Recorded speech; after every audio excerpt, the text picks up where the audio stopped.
पानी की वजह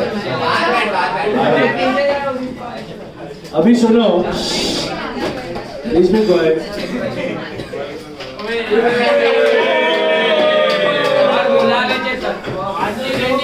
अभी सुनो,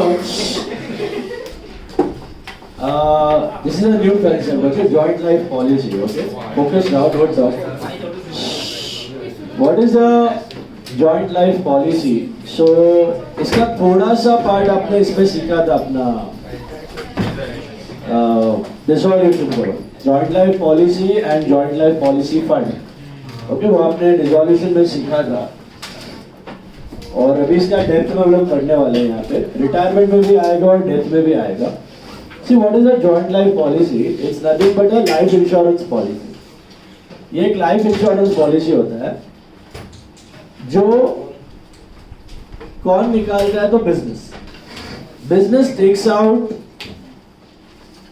this policy, okay, on the life of all the partners together, okay? सारे पार्टनर्स का लाइफ पे एक साथ कवर निकाला जाता है, उसको कहते हैं जॉइंट लाइफ पॉलिसी।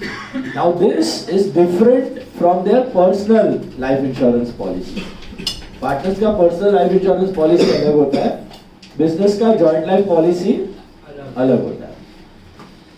अब क्यों निकालता है बिजनेस ये जॉइंट लाइफ पॉलिसी? तो सिंपल रीजन है कि अगर किसी पार्टनर का डेथ हो जाए, ओके, तो बिजनेस को वो झटका लग सकता है फाइनेंशियली, तो वो फाइनेंशियल झटके से बचने के लिए अगर किसी का डेथ हो जाए तो बिजनेस तो इफेक्ट हो जाएगा, क्योंकि वो जो क्लाइंट्स हैंडल कर रहा था, मीटिंग्स हैंडल कर रहा था, अभी नहीं कर पाएगा, तो फाइनेंशियली प्रॉब्लम हो सकता है। तो उसको अवॉइड करने के लिए अगर डेथ हो गया, पॉलिसी रहेगा, क्लेम आ जाएगा, तो उतना फाइनेंशियल सपोर्ट आपको मिल जाता है। That is the reason for taking out a joint life policy. Now पहले उसका मैकेनिज्म समझ लो, how does a joint life policy work? Let us say there are 3 partners A, B and C. Let us assume there are 3 partners A, B and C. Let us assume there are 3 partners A, B and C. So तीनों ने एक joint life policy, business ही निकालेगा, joint life policy का claim value is 10 lakh, मतलब policy value is 10 lakhs। ये joint life policy, joint life मतलब A, B, C का मिला के। अब किसी का भी डेथ हो जाए तो firm will get how much? 10 lakh for sure. A का डेथ होगा फिर भी बिजनेस को 10 लाख मिलेगा, बी का डेथ होगा फिर भी 10 लाख, सी का डेथ होगा फिर भी 10 लाख रुपए। Is it clear? This is a joint cover. तो इसका प्रीमियम भी कौन पे करेगा? बिजनेस ही पे करेगा। And who will share the premium? A, B, C in the profit sharing ratio. वो प्रीमियम रिकॉर्ड करने के 2 मेथड होते हैं, एक होता है एक्सपेंस मेथड, एक होता है एसेट मेथड। मेथड कैसा होता है मैं बता रहा हूँ, दोनों में आंसर सेम ही होता है, खाली ट्रीटमेंट थोड़ा थोड़ा अलग होता है। एक में एक्सपेंस बताया जाता है, एक में एसेट बताया जाता है, कोई फर्क नहीं पड़ता उसमें आपको। अभी क्लेम वैल्यू इस 10 लाख का मतलब है किसी का भी डेथ हो जाए तो 10 लाख मिल जाएगा। तो ऐसा नहीं है कि एक का डेथ हुआ, बिजनेस को 10 लाख मिला और सारा ए लेके गया, नहीं, तीनों को जाएगा। वो क्लेम किसको जाएगा?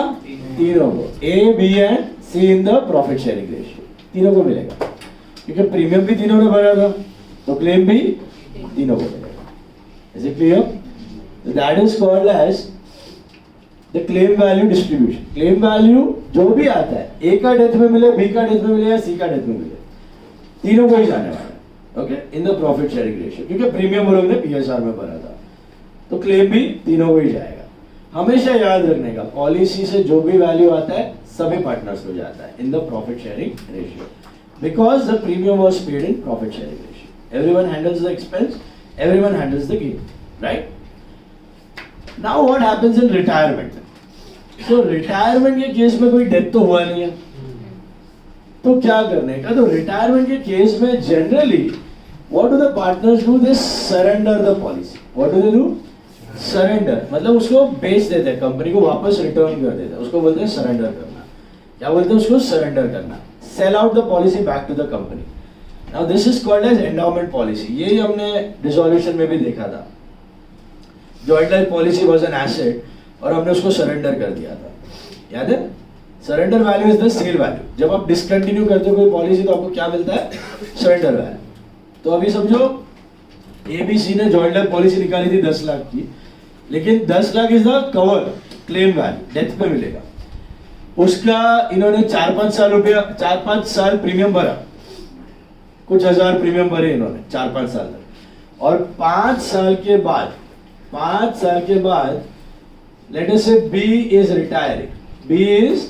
रिटायरिंग, तो इन्होंने सोचा कि अभी पॉलिसी रख के मतलब नहीं है, क्योंकि तीनों की साथ में थी, तो बी तो रिटायर हो गए, तो let us discontinue this policy, और फिर ए और सी कोई नई पॉलिसी ले लेंगे 2 पार्टनर के हिसाब से। तो बी रिटायर हो रहा है तो चलो सरेंडर कर देते हैं। तो समझो 5 साल के ऊपर लेट अस अज्यूम उन्होंने 1.5 लाख रुपया प्रीमियम पे किया था। कितना? 1.5 लाख रुपीस प्रीमियम पे कर दिया था। तो 5 साल के बाद इनको 1.5 लाख वापस नहीं मिलेगा। 5 साल के बाद वो एक्सपेंसेस अब काट कूट के दे माइट गेट अराउंड से लेट्स से 1,20,000 समथिंग, 1,20,000 इनको वापस मिलेगा। इसको बोलते हैं सरेंडर वैल्यू। इसको बोलते हैं, क्या बोलते हैं? Surrender value. ये सरेंडर वैल्यू का ग्राफ है ना, पॉलिसी के लाइफ टाइम में कुछ ऐसा जाता है। This is the policy, this is the X axis, this is the Y axis, and let us say these are the years 1 2 3 4 5 6 7 8 9 10 somewhat like that. And this is the surrender value. Okay, so let's say you are paying 10,000, then 20,000, then 30,000, then 50,000, okay, 70, and these are the surrender values. So कैसा होता है कि जैसा जैसा time बीतते जाता है ना, कुछ सालों तक आपने जो प्रीमियम भरा है हार्डली उतना ही सरेंडर वैल्यू आपको मिलेगा, या उससे काट के। तो प्रैक्टिकली तो 3-4 साल तक तो आधा भी नहीं मिलता है, आधा भी अमाउंट नहीं मिलता है। मतलब आपने समझो 3-4 साल में 50,000 रुपया प्रीमियम भरा है और आप डिसकंटिन्यू कर रहे हो with in the first 4 years, you won't get back even 50,000 rupees. You might get around 25,000 or 30,000. 7-8 साल में कुछ ब्रेक इवन होता है, तब जाके आपको जितना भरा है उतना वापस मिलता है। और 12वें 13वें 14वें साल के बाद आपको वो जो बोलते हैं ना, जिंदगी के साथ भी जिंदगी के बाद भी 8% इंटरेस्ट 9% इंटरेस्ट के साथ, जो आपको सरेंडर वैल्यू इंटरेस्ट के साथ मिलता है, that amount you get after 12 or 15 years of policy. That's why I told you that time also this is a scam. You should never take such type of policy. आपको theory में पढ़ना पड़ रहा है और पूरा इंश्योरेंस बिजनेस आधे से ज्यादा इसी पे टिका हुआ है, पब्लिक उल्लू बन के खरीद लेता है। तो ये खरीदने लायक पॉलिसी नहीं होता एक्चुअली, इसको बोलते हैं एंडाउमेंट पॉलिसी। क्या बोलते हैं? Endowment policy. The best way to take an insurance is term insurance. Term insurance the best way to take an insurance policy. उसमें premiums are very less but you don't have any surrender value. You don't have any surrender value. It's as simple. If you are dying, you get the claim. If you are not dying, you don't get anything back. Simple as that. Okay. That is the best way of invest. It is not an investment. Insurance is separate. Investments are separate. You should never mix the two. Insurance में best life insurance policy is term insurance. In fact, the only way you should go for life insurance is term insurance. You should never ever go for this. ये चला आ रहा है, आपको syllabus में भी यही है, चैप्टर्स में भी यही है, इसलिए सीखना है, ठीक है? तो ये एंडाउमेंट पॉलिसी है. तो एंडाउमेंट पॉलिसी में क्या होता है, कुछ सालों तक आपने कुछ प्रीमियम भरा और आप अगर डिसकंटिन्यू करोगे तो वो प्रीमियम वेस्ट नहीं जाता, आपको मिल जाता है, बट कुछ काट कूट के वापस मिलेगा. 1.5 लाख रुपया भरे 1,20,000 मिलेगा, 2 लाख रुपया भरे 1.5 लाख 1,60,000 मिलेगा. 7, 8, 9 साल तक आपने मिला के सोचो 3-4 लाख रुपया भरे तो 3-4 लाख वापस आएगा. 12वें 15वें साल में आपने 7-8 लाख तक भर दिया तो 10 लाख रुपया वापस मिलेगा, थोड़ा बहुत इंटरेस्ट के साथ. That's how it works. Is it clear? उसका मैंने वीडियो शेयर किया था कि नहीं किया था? वो बोला था आपको एक स्कैम का, पॉलिसी का, नहीं किया? आज करता हूँ, 12th के ग्रुप में भी कर देता हूँ. तो 100 बात की एक बात, हम लोग पार्टनरशिप फर्म में जॉइंट लाइफ पॉलिसी क्यों निकालते हैं?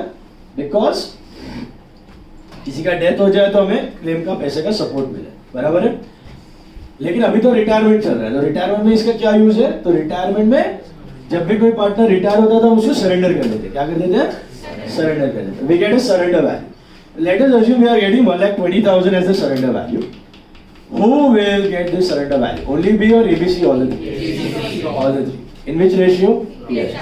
Simple concept है पॉलिसी का. कोई भी वैसे आप मेथड करो. इसके 3 तरीके होते हैं आपके प्रेजेंटेशन के. एक होता है एक्सपेंस मेथड, एक होता है एसेट मेथड और एक होता है joint life policy fund method. वो भी मैं बताऊंगा बाद में. फिलहाल ये 2 ही है, सम्स में ये 2 ही यूज करेंगे, एक्सपेंस और एसेट. कोई भी मेथड फॉलो करो, नेट इफेक्ट वही है. क्या इफेक्ट है भैया? एक्सपेंस पीएसआर में शेयर हो रहा है प्रीमियम, और जो भी क्लेम मिल रहा है या जो भी सरेंडर वैल्यू मिल रहा है वो पीएसआर में ही डिस्ट्रीब्यूट होगा, सबको होगा, एक पार्टनर को मिलने वाला नहीं है. ये याद रखना है, ठीक है? कंसेप्ट यही है. अब इसका प्रेजेंटेशन देखते हैं. Suppose if you are following expense method, या following expense method, let us assume the cover value is 10 lakhs. The cover value is 10 lakhs and let us say the premiums are around 40,000 rupees per year. तो पहला साल का premium 40,000, second year का 40,000, third year 40,000, fourth year 40,000, fifth year 40,000. Okay, and so on. हर साल का वही. These premiums will be treated as expense. These premiums will be treated as expense. So the name is expense method. So these premiums will be treated as expense now. Okay? तो entry क्या है आपका? Premium पे कहते हैं entry क्या है? Premium to bank. और प्रीमियम जाता है पीएनएल में. प्रीमियम जाता है PNL. Premium to bank, premium जाएगा पीएनएल में. Simple as that. प्रीमियम जाएगा पीएनएल में, प्रीमियम टू बैंक. वो पीएनएल में गया मतलब एक्सपेंस है. एक्सपेंस मतलब कौन शेयर करेगा? तीनों पार्टनर, पीएसआर. सिंपल. तो हर साल इसका एंट्री बहुत सिंपल है. Premium to bank and PNL to premium. हर साल वही होने वाला है. प्रीमियम टू बैंक ये आपने पे किया, and because it is nominal, what do you do with it? You transfer it to PNL at the year end. PNL to insurance premium 40,000. This is what is called as expense method. And then after 5 years, let us say one of the partner retires, A, B or C, whoever, and they are thinking of surrendering the policy. So they will check the surrender value with the company, and company बोला कि आपने 1, 2, 3, 4, 5 2 लाख रुपया भरा है, 5 साल हुआ है, आपका सरेंडर वैल्यू 1,80,000 है. आपका सरेंडर वैल्यू 1,80,000 है. तो this is like a new income, because the premiums were your expense, your claim becomes your income. So this income is distributed to whom? All the 3. ये इनकम रिकॉर्ड करने के 2 तरीके होते हैं. या तो आप थ्रू रिवैल करो, रिवैल वाला बाद में बताता हूं, या डायरेक्टली करो. डायरेक्टली करोगे ना तो इनकम रिसीव करने की एंट्री क्या होती है? Bank to income. एंट्री होगी bank to policy. Policy is your income. So bank to policy will be 1,80,000, and who will get this policy ka share? All the 3 partners. So policy to A, B to C in the profit sharing ratio. Let us say the profit sharing ratio is equal to 60-60-60. Is this clear? So what are the journal entries you need to take care of if it is expense method? When you pay the premium, there are 2 entries: expense to bank and P&L to expense. premium to bank and P&L to premium. That is very simple. For all the expenses, we follow the same thing. And when you get the policy value or the surrender value, same entry है. Death में policy value मिलेगा और death में 10 लाख मिलेगा, cover मिलेगा और retirement में surrender value मिलेगा. But entry is same. Bank to policy, policy to capital. What is policy? Income. Bank to policy, policy to capital, policy income. Is this clear? Direct distribution. अब ये 10 लाख अगर death हुआ तो 10 लाख हो जाएगा. Bank to policy 10 lakh and policy to ABC. Is this clear? Yes sir, समझ रहे? Now what if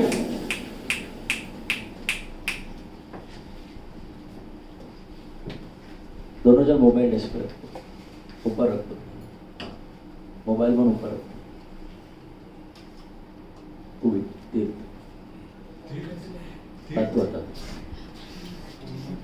Now, अभी ये पार्ट क्लियर है. यही चीज को आप एक और तरीके से प्रेजेंट कर सकते हो. यही चीज को रिवैल के थ्रू भी दिखा सकते हो. मतलब बिजनेस में पॉलिसी थी, ओके, एक्सपेंस मेथड फॉलो हो रहा है, तो प्रीमियम क्या था आपका? एक्सपेंस था. Expense gone. What is this new income? So you can treat this new income like your asset. You can show it in reval credit. You can show it in reval credit. कि ये asset value 0 था, 0 से हो गया 1,80,000. 0 से हो गया 1,80,000. तो आप कहते हैं ना फर्नीचर था, अनरिकॉर्डेड फर्नीचर था, sold it for 5,000. Unrecorded furniture था, sold it for 5. तो पहले 0 का 5 बनाओ तो बाय फर्नीचर, और फिर बेचा तो बैंक टू फर्नीचर. तो इसको भी आप ऐसे कर सकते हो. पहला एंट्री मार सकते हो आप policy to reval. Policy to reval is 1,80,000 और फिर मार सकते हो bank to policy. Bank to policy 1,80,000. इसमें भी वही हुआ. देखो बैंक टू पॉलिसी तो मारा है आपने, इधर मैंने क्या किया? पॉलिसी टू रिवैल, लेकिन रिवैल क्रेडिट हुआ है तो रिवैल का प्रॉफिट किसको हो जाता है? तीनों को जाता है. तो वहां से डिस्ट्रीब्यूट हो जाएगा. तो ये एंट्री होना ही है. Instead of doing policy to capital I have done policy to reval and then reval to ABC. ये किया तो भी चलेगा. दोनों प्रेजेंटेशन चलता है. समझ में आया? है वो एसेट एक तरीके का इनकम ही है, बट 0 वैल्यू था, उसका 180 हो गया. तो उसको एसेट बना के भी आप दिखा सकते हो. बुक्स में 0 का 180 हुआ और 180 का बेचा, तो फुल 180 आपका प्रॉफिट हो गया. फुल 180 आपका प्रॉफिट हो गया. बात समझ आई? पक्का यहां तक? दूसरा मेथड होता है एसेट मेथड. दूसरा मेथड होता है एसेट. उस पे हम लोग बाद में जाते हैं. पॉलिसी का एक्सपेंस मेथड का एग्जांपल देख लेते हैं पहले. और मैं एक sum number 15 I think it is retirement का. Look at sum number 15. Page number it is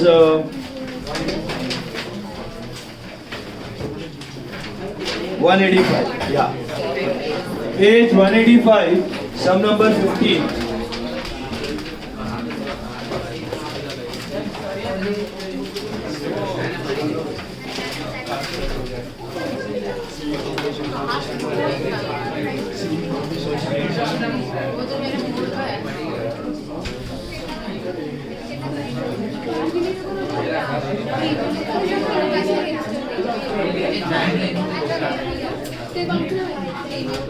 See, look at sum number 15. Is focus. देखो, red, white and black shared profits and losses in the ratio of 5:3:2. Page 185. They took out a joint life policy in the year 2011 for 50,000. So what is the policy value? 50,000. A premium of 3,000 being paid annually on 10th of June. हर साल आप 10 जून को premium पे कर रहे हो. The surrender values of the policies on 31st December of various years were as follows. You know what is the surrender value? what is the surrender value when you discontinue the policy? So what are the surrender values? In year 2011 it is 0. तो पहला साल premium पे किया और अगर आप discontinue करते हो ना, 1 रुपया भी वापस मिलेगा नहीं। दूसरे साल अगर 12 में डिसकंटिन्यू करोगे तो 900 मिलेगा। प्रीमियम कितना भरा होगा तब तक आपने नहीं आइडिया? 6000, 3 और 3 हर साल का 6000 भरा होगा, लेकिन मिलेगा खाली 900। अच्छा, 2013 में 2000 रुपया, अब भर दिया 9000, मिलेगा खाली 2। 2013 में 14 में 3600, प्रीमियम भर दिया होगा 12000, am I right?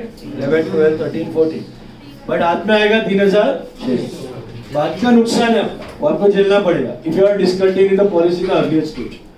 इसलिए मैं आपको अभी बोला 8-10 साल तक तो ब्रेक इवन होता है, उतना ही पैसा वापस मिलेगा। उसके बाद थोड़ा थोड़ा ऐसा कर करके इंटरेस्ट के साथ आपको मिलता है। ओके, बीच में तब तक सब कमीशन, एजेंट, इंश्योरेंस कंपनी वो सब खा लेता है। Okay, now black retires on 15 April 2015, prepare ledger accounts assuming no joint life policy account is maintained. No joint life policy account is maintained मतलब वो expense method। No joint life policy account is maintained मतलब वो expense method। अगर ऐसा नहीं है कि joint life policy account is maintained मतलब वो asset method। Simple, okay? तो no joint life policy is expense, तो जब भी expense method हो ना, अगर आपको ये क्वेश्चन आ जाए तो आपको 2 लेजर्स बनाने हैं। एक बनाना है premium account, okay, insurance premium या joint life policy premium account, एक होगा प्रीमियम अकाउंट एंड एक होगा पीएनएल एक्सट्रैक्ट, एक होगा प्रॉफिट एंड लॉस एक्सट्रैक्ट। ये 2 चीज आपको बनानी है, क्योंकि 2 ही चीज दिखने वाला है और कुछ दिखने वाला नहीं है। Only these 2 things you will find joint life policy premium and P&L extract. Entries are very simple. Tell me 15वां सम कर रहे हो? 15वां। अभी इसमें खाली पॉलिसी का एग्जांपल है, प्रीमियम बनेगा और P&L एक्सट्रैक्ट बनेगा, दैट्स इट। ओके, मुझे बताओ प्रीमियम पे करने का एंट्री अभी अभी देखा हमने, what is it? Premium to bank और ईयर एंड पे ट्रांसफर कर दो पीएनएल टू प्रीमियम। तो पहले प्रीमियम अकाउंट देख लो, this is date, particulars, okay, amount, again date, particulars, amount. This is very simple. पहला प्रीमियम आपने 10 जून 2011 को भरा, व्हाट इज द एंट्री? तो इधर क्या लिखोगे? कितना? बस। और ईयर एंड कभी आपका 31 दिसंबर बाय पीएम। बस यही चीज रिपीट होने वाली है फॉर द नेक्स्ट 4 इयर्स। ये 11 हो गया, 12, 13, 14, 15 आएगा। क्यों? हाँ, प्रीमियम जून में है, लेकिन वो कब रिटायर हो रहा है? अप्रैल। तो बस यही चीज रिपीट करनी है। 10 जून 12 को वापस प्रीमियम पे किया जाएगा, प्रीमियम टू बैंक, और ईयर एंड पे कहाँ चला जाएगा? Joint policy. देन तीसरे में वापस टू बैंक और by PNL. Are you listening? And 4th year में आके स्टॉप हो जाओ, क्योंकि उसके बाद वो बंदा क्या हो रहा है? रिटायर हो रहा है। तो आपको क्या मिलेगा वहां पे? सरेंडर वैल्यू वापस मिल जाएगा। This is your ledger for the 4 years. That's your premium account. Quite simple, right? This had come in the actual exam for 5 marks 2 years back.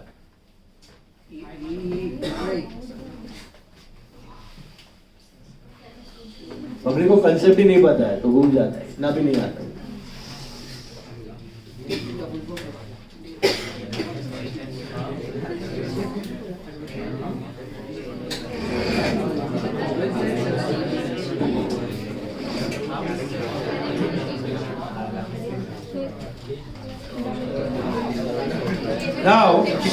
please focus. What's your P&L extract? तो year end पे 4 साल के year end पे क्या दिखेगा आपको? Bye P&L का corresponding effect क्या होगा?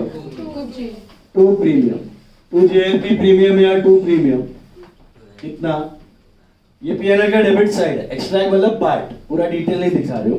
तो 2 JLP प्रीमियम ये 4 साल का P&L है, 31, 12, 11, 31, 12, 12, 31, 12, 13 और 31, 12, 14। चारों में क्या दिखेगा? 2 JLP प्रीमियम कितना? 3000 हर साल 3000। That's it. क्या आउटर कॉलम डेट होता ही नहीं है, खाली अंडरस्टैंडिंग के लिए डाला है। P&L का इधर डेट नहीं होता। 4 साल का एक्सट्रैक्ट है P&L अकाउंट, फाइनल अकाउंट बनाते हो ना, ऊपर लिखते हो ना डेट, तो खाली अंडरस्टैंडिंग के लिए डाला हो। P&L में डेट नहीं होता। ओके, ये 4 साल, ये पहला साल, ये दूसरा साल, ये तीसरा साल और ये चौथा साल। नहीं, 4 अलग अलग साल है ना। 4 different years, just one side, debit side, because this is an extract. Credit खाली है, this is the credit side, but this is empty. Even if you don't show this, this is fine. इतना ही बताओगे तो चलेगा. This is an extract, okay? Just an extract. That's it. This is for 5 marks, okay? अगर बस यही था. This was expense method. This was expense method. अभी सुनो, अगर आगे पूछा नहीं है, if they ask you to record the journal entry for receiving that surrender value, इसमें इतना ही है। बट अगर surrender value का एंट्री पूछा तो क्या होगा? It's like your new income. तो bank to policy, bank to policy कितना? What is the surrender value on his date of retirement? You know, that was on 2014 December. और कोई updated value है तो वही लेके चलने का। तो bank to policy 3600 and policy to जो भी partners है, red, white, black, red, white, black, in which ratio? 5:3:2. 1800 and 1080 I think and 720. बराबर है? This is your distribution. This is policy surrender value received, surrender value distributed. ये पूछा नहीं है, just for your understanding. Surrender value received, हाँ ये surrender value and surrender value distributed. कोई मरा नहीं है ना, मरने पे क्लेम मिलेगा। क्लेम 50,000 प्रीमियम, वो एक्सपेंस है, ये इनकम। Did you understand? ये आपने 4 साल पे किया, ये आपको मिला। ये तीनों ने शेयर किया है, ये तीनों ने शेयर किया। कितना नुकसान हुआ इनका इसमें? बहुत नहीं, सीए होती है बहुत। 8,400 का नुकसान। क्लाइंट है, कितना नुकसान है? बहुत। कितना टाइम लगेगा? आपका कितने का नुकसान हुआ है? 8,400 का नुकसान हुआ, बराबर है? समझ में कैसे? 1 2 3 4 साल प्रीमियम पे किया, हाथ में आया खाली 3,600। ये फिगर याद में रखना, 8,400। ठीक है, अभी हम यही चीज सम नंबर 16 में देखो, सेम एग्जांपल है पूरा। Red and white profit sharing 5:3:2। We got a policy in 2007। Year change किया है खाली, 7 नहीं 11 ही है वो, 7 को कट करके 11 कर दो। For 50,000, premium of 3,000 paid annually on 10th of June. Surrender value on 31st December, well, so and so. Black retires on 15th April 2015. Prepare ledger accounts assuming that joint life policy account is maintained at surrender value. This is called asset method. This is called asset method. What is the difference? No joint life policy is maintained, so it is expense. Joint life policy account is maintained, मतलब it is asset. वो figure याद रखना कितने का loss था अपना 8,400. Okay, अब हम एक दूसरा वेरिएशन देख रहे हैं, एसेट मेथड. एसेट मेथड में भी वही होगा लॉस, प्रेजेंटेशन थोड़ा सा अलग होगा. कैसा दिखाने का देखो, you will make asset method में एक asset account. That asset account is joint life policy account. That asset account is joint life policy account. अभी हम इसको जॉइंट लाइफ पॉलिसी अकाउंट बोलेंगे. हम इसको एसेट के जैसा ट्रीट करेंगे. कैसे ट्रीट करेंगे? एसेट के जैसा. तो इमेजिन करो, जो भी ये एसेट मेथड में सेम है, पॉलिसी का प्रीमियम भी पे कर रहे हो, पॉलिसी का सरेंडर वैल्यू भी वापस आएगा, बट अप्रोच हम लोग एसेट का लेंगे. एसेट अप्रोच में कैसे सोचने का, आप इमेजिन करो जो भी आप प्रीमियम पे कर रहे हो ना, हाँ उसका वो एसेट खरीद रहे हो. जो आप प्रीमियम पे कर रहे हो वो एक्चुअली आप कोई एसेट खरीद रहे हो. इमेजिन करो आप हर साल 3,000 का फर्नीचर खरीदते हो. हर साल 3,000 का फर्नीचर खरीदते हो, तो क्या एंट्री करो? Furniture to bank, furniture to bank, furniture to bank, furniture to bank. But इसमें कैच है. क्या कैच है देखना. पहले साल आपने 3,000 प्रीमियम पे किया. इमेजिन करो आपने 3,000 का पॉलिसी खरीदा, वो एसेट है आपका. Okay, treated like an asset. तो एंट्री क्या होगा?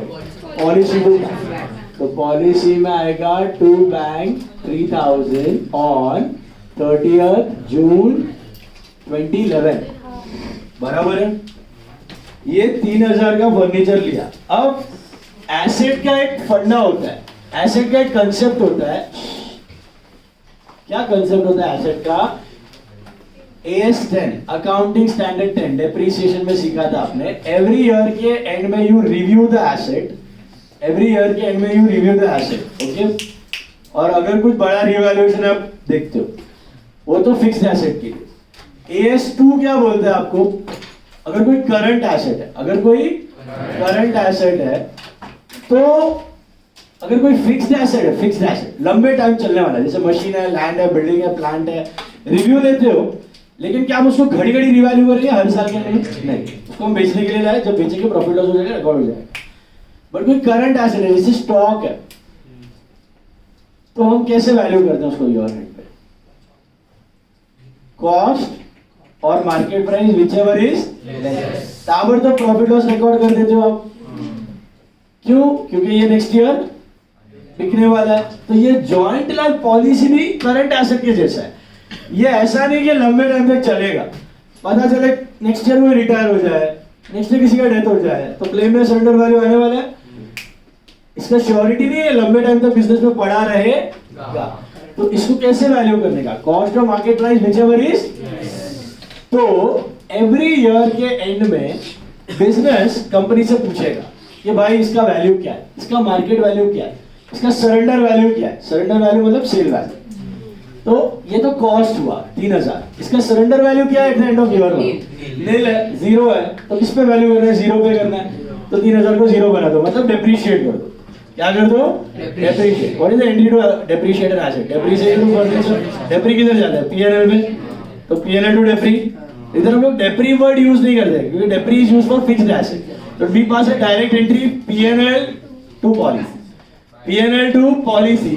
तो पॉलिसी में आएगा बाय P&L कितना? फुल 3,000 और by balance CD is nil. By balance CD is nil क्योंकि पहले साल के एंड में what was it surrender value? Zero. तो आपका टारगेट क्या है? To bring your premiums to your surrender value. आपका प्रीमियम किधर आना चाहिए? ईयर एंड पे सरेंडर वैल्यू. क्योंकि cost of market price whichever is less. मतलब मैं मेरा बुक्स ऑफ अकाउंट देखने वाले को उल्लू नहीं बना रहा हूं. मैं ऐसे नहीं बोल रहा कि मेरा पॉलिसी वैल्यू 3,000 है, उम्मीद रखो 3,000 मिलेगा. नहीं, पहले साल के एंड में कितना पैसा आने वाला है? तो मैं तो दिखा दिया भाई जीरो है, ये लॉस दिखा दिया. Show your loss. ये भैया अभी सरेंडर करूंगा तो जीरो मिलने वाला है. अगर ये फिक्स्ड एसेट होता तो मेरे को फर्क नहीं पड़ता है. सॉरी, मैं लंबे टाइम तक रखिएगा. जब एक्चुअली बेचेगा तो पैसा आ जाएगा, उसको हर साल डांस नहीं करने का। फिक्स एसेट हर साल डांस करता नहीं है वैल्यूएशन में। करंट एसेट मतलब शॉर्ट टर्म एसेट, फर्क समझा? अरे लिसनिंग, स्टॉक हो गया, शॉर्ट टर्म इन्वेस्टमेंट्स हो गया, तो ये सब एसेट्स है, जॉइंट लाइफ पॉलिसी हो गया, ये सब करंट एसेट है, ये शॉर्ट टर्म है, इसको हर साल रिवैल्यू करने का, मतलब चेक करने का, cost of market price which ever is, अगले साल बेचा तो लॉस होने ही वाला है, समझ में आया? अब ये बन के आएगा नेक्स्ट ईयर में टू बैलेंस बीडी 1112 को बनेगा ये टू बैलेंस बीडी कितना ले लिया। नेक्स्ट ईयर वापस मैंने एसेट खरीदा, प्रीमियम पे किया बट मैं ट्रीट करेगा, मैंने एसेट खरीदा तो जॉइंट लाइफ पॉलिसी में लिखेगा टू बैंक ऑन 30 जून कितने का लिया 3000, वापस खरीदा 3000 10 जून, हाँ अच्छा 10 जून है, 10 जून। अभी वापस ईयर एंड पे फिक्स्ड एसेट है कि करंट एसेट है? करंट है। फिक्स्ड एसेट तो मेरे को झंझट नहीं है, मैं लास्ट में करेगा, अब बहुत वेग वैल्यू होता है, रिवैल अपवर्ड डाउनवर्ड तब हम करते हैं। करंट एसेट हम हर साल करते हैं, कॉस्ट और market price whichever is less. Investment में भी ऐसा होता है, दो प्रकार के इन्वेस्टमेंट होते हैं, short term and long term. Short term investment M2M कहा जाता है, M2M mark to market, mark to market value, मतलब cost of market value whichever is less. और long term investments held to maturity, HTM कहा जाता है, held to maturity, उस पे आपको हर साल रिवैल्यू करने की जरूरत, उसको बेचोगे तो प्रॉफिट लॉस रिकॉर्ड कर सकते। Is this clear? Keep that in mind, ये होने रखना। अभी सुनो, अभी सेकेंड ईयर में वापस फोन करेगा इंश्योरेंस कंपनी में, कंपनी है क्या वैल्यू चल रहा है, एससीवी करंट वैल्यू क्या चालू है, बोलेगा 900 रुपए, तो मेरा एसेट था 3000 का लेकिन अभी हो गया 900, तो how much should I depreciate it by 2100। Entry is depri to asset, but don't write depri. PNL. Depri is used for fixed assets. यहाँ पे सीधा PNL to policy. तो पॉलिसी में क्या आ जाएगा बाय PNL, लेकिन कितना समझ में आया? 900 से डेप्रिशिएट मत करना उसको, लॉजिक समझा? 900 बनाने का तो कितने का लॉस हुआ आपका 2100, अभी बेचने जाओगे तो हाथ में कितना आएगा 900, उतना बैलेंस में दिखाओ, आप उल्लू नहीं बना रहे। नेक्स्ट ईयर बेचोगे 900 का 900 में, नो प्रॉफिट नो लॉस, ये एडवांस में लॉस दिखा दिया, करंट एसेट के जैसा। स्टॉक और अपना ये market stock is valued at cost of market value whichever is less. और पर ये वैल्यू तो वो साल के एंड में ना, अगले साल बेचेंगे तो थोड़ा ज्यादा ही आएगा, ज्यादा हम लोग एक्सपेक्ट नहीं कर रहे, आया तो नसीब। अभी तो अपने पास हाथ में कौन सा वैल्यू है, यही है, उसमें चल के जाने, ओके आया तो ठीक है, अभी हाथ में यही वैल्यू है, इसको लेके चलेंगे।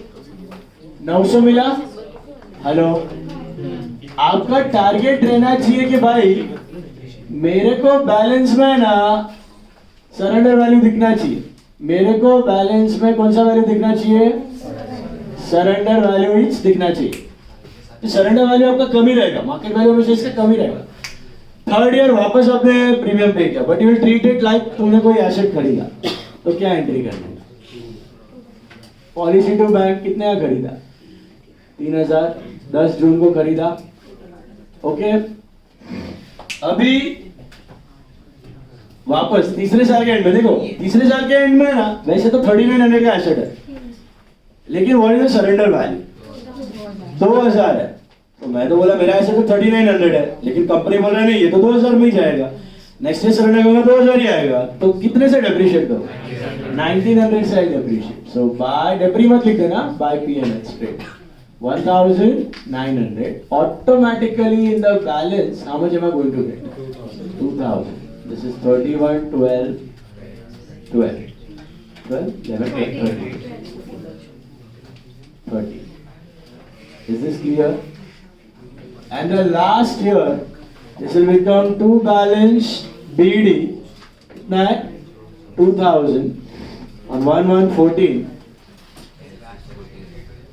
लास्ट ईयर एक और साल आएगा 1114, वापस 30 जून 14 को आप एक प्रीमियम पे करोगे, आप ट्रीट करोगे उसको एज एसेट, तो टू बैंक कितना 3000 और पे करोगे। अब आप देखोगे अरे यार मेरा तो एसेट 5000 का हो गया, अरे मेरा तो एसेट 5,000 का हो गया, बट क्या उसका एक्चुअल वैल्यू 5 है?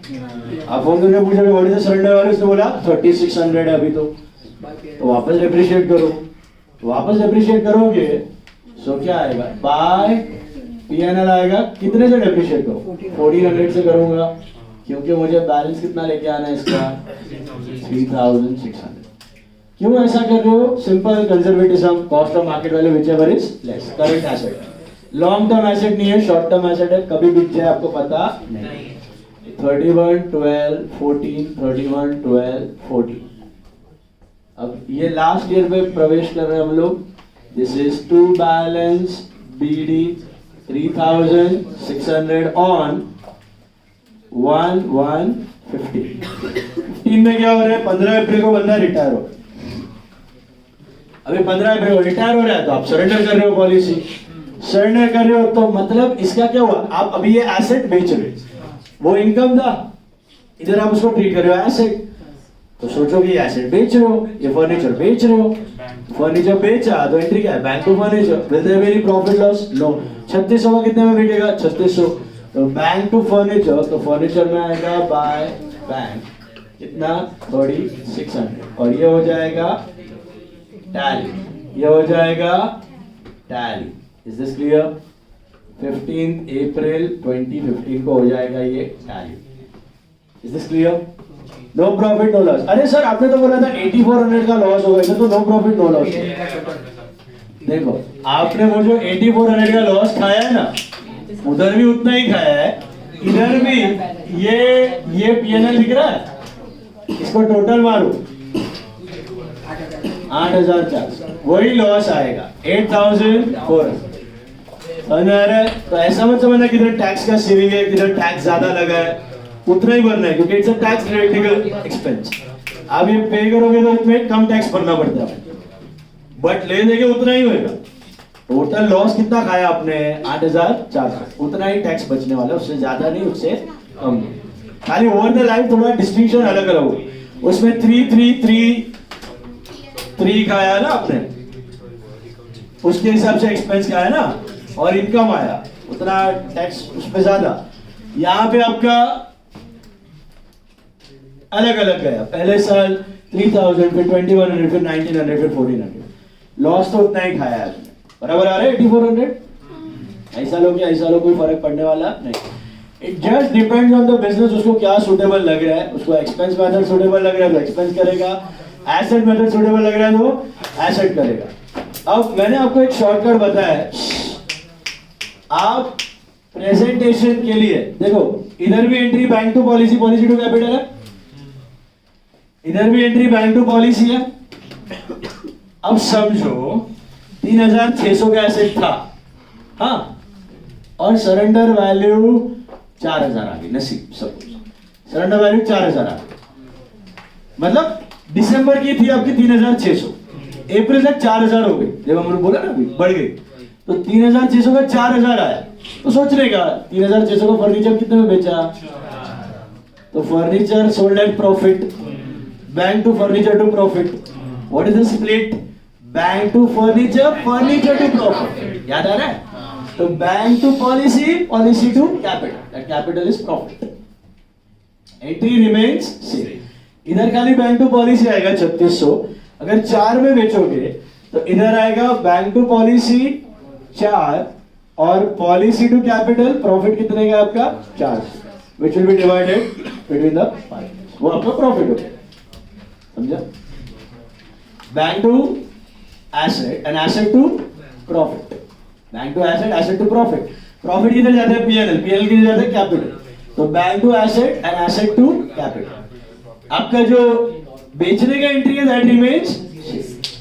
One way of doing is this, दूसरा way of doing is through reval, reval से भी दिखा सकते हो। आपके बिजनेस में पॉलिसी दिख रहा है 3,600 का,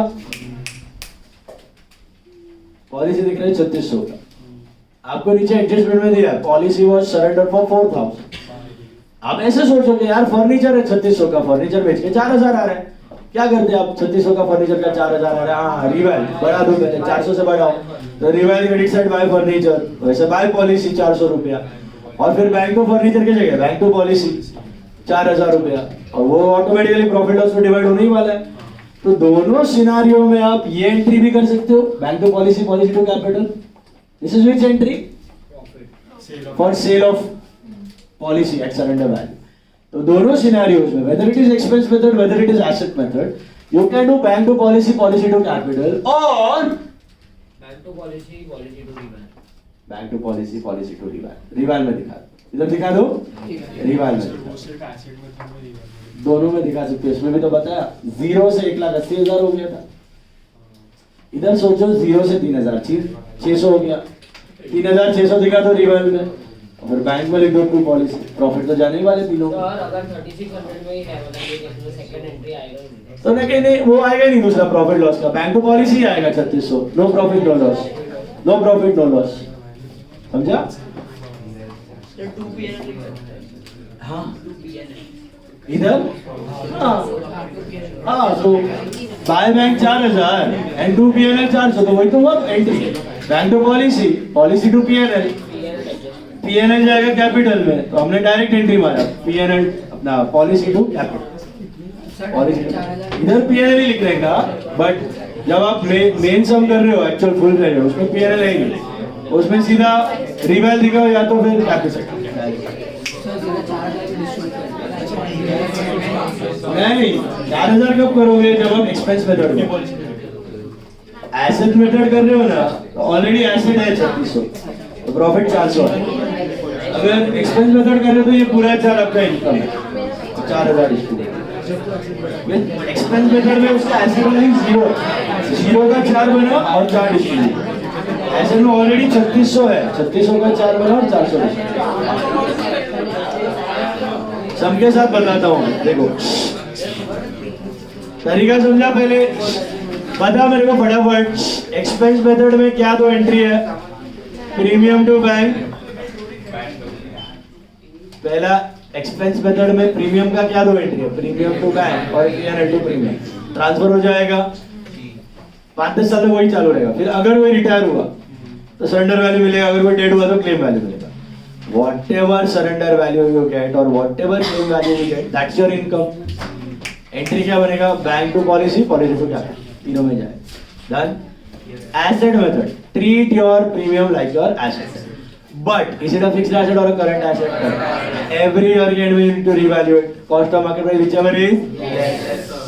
तो उसको depreciate करो और तुम कहाँ लेके आओ?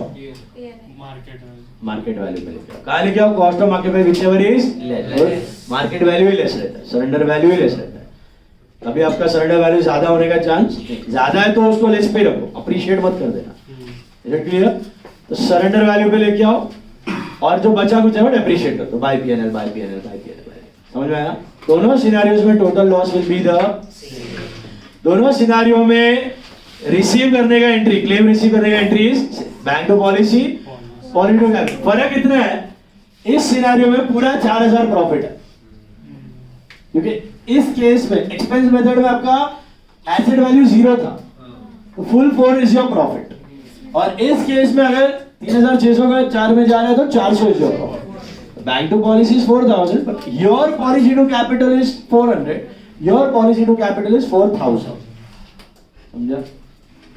नहीं, इस केस में आपने एक्सपेंस दिखाया प्रीमियम, एसेट था ही नहीं, तो book value of asset was 0 और सीधा 4 मिला, तो 4 प्रॉफिट हो गया। इधर book value of asset was 3600, उसका 4 मिला, 400। Is this clear? All of you now take some number, ये वाला ले लो, 18 से हम देख के बताओ। 18 पेज 186, राम राहुल रोहित, मुझे बताओ देख के, राम राहुल रोहित, वे sharing profits in the proportion of capital. Ram Rahul Rohit वे sharing profits in the proportion of their capitals. What are the capitals? 3 to 1. So PSR is 3 to 1 sorted. अभी on 31st March 2016, Ram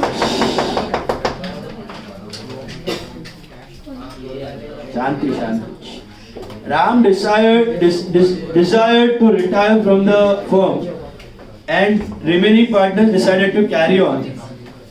It was agreed that to revalue the assets and the liability on the following basis. ये सब चिंदी है: land building appreciated, machine depreciated, stock revalued, provision of doubtful debts, that's NRDD, old credit balance of creditors written back, मतलब gain.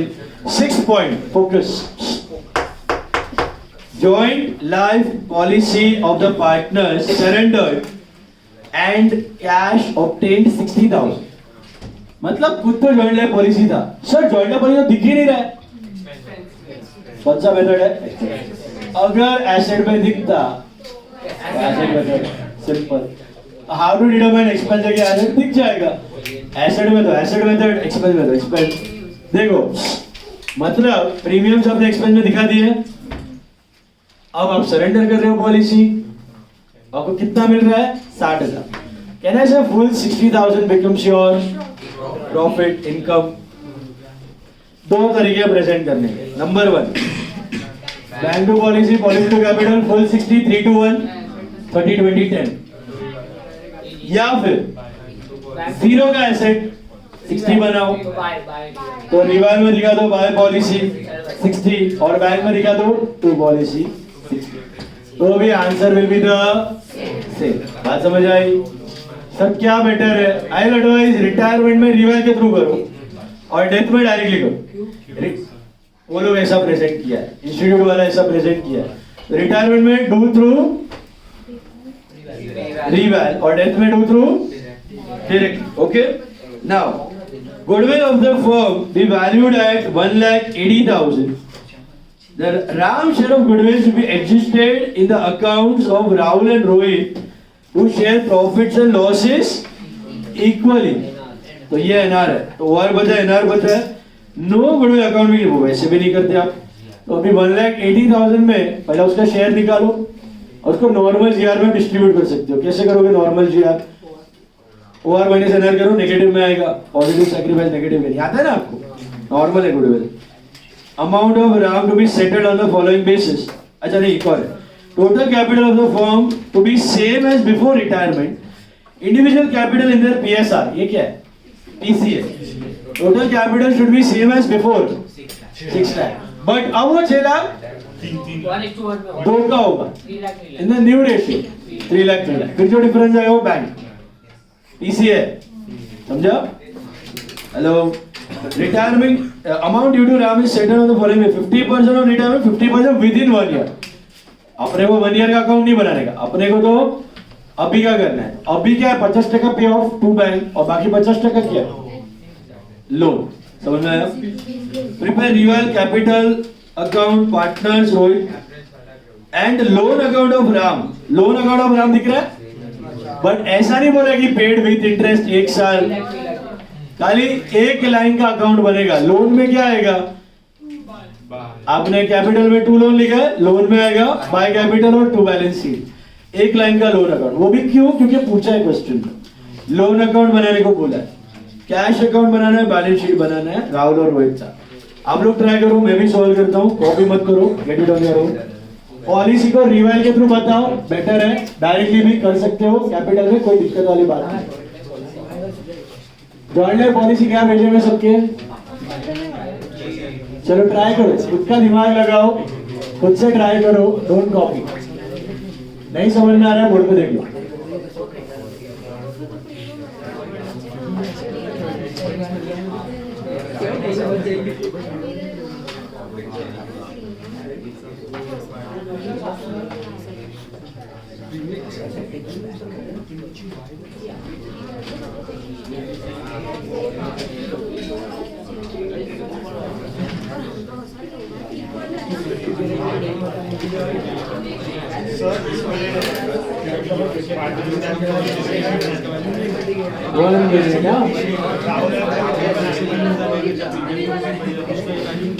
What?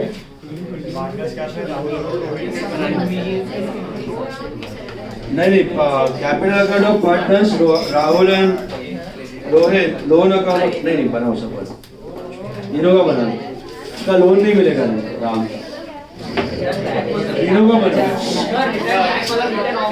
Return back ही हाँ वही written back, written off, creditor कम हो, written back is written off, that's your gain.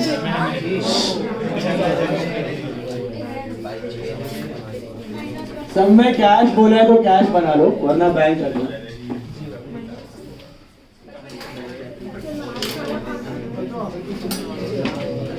इधर भी bank लिख सकते हो, कोई वादा नहीं है। बैंक लिखा तो भी प्रॉब्लम नहीं।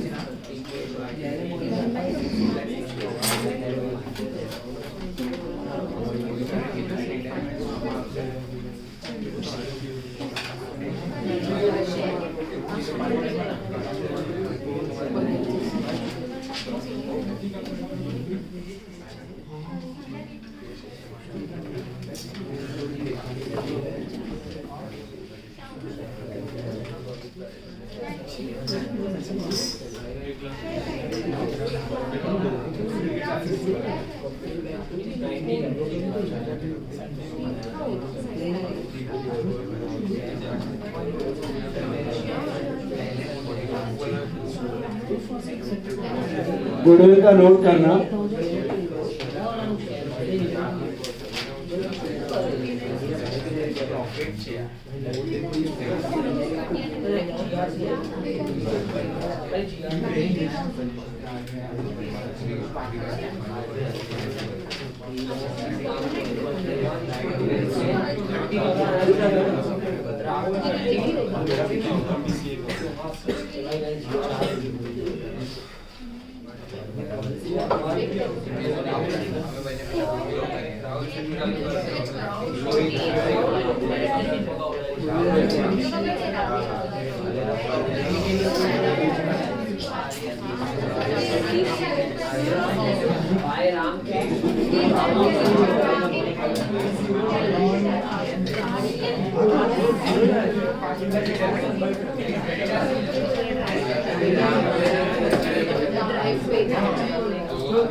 So it is Rahul, Rohit to Ram.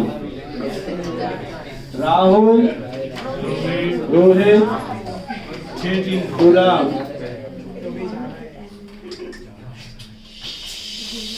Am I right? Ram share is I think 1 lakh 80 का half 90. तो 30, 60, 90 आ रहे हैं।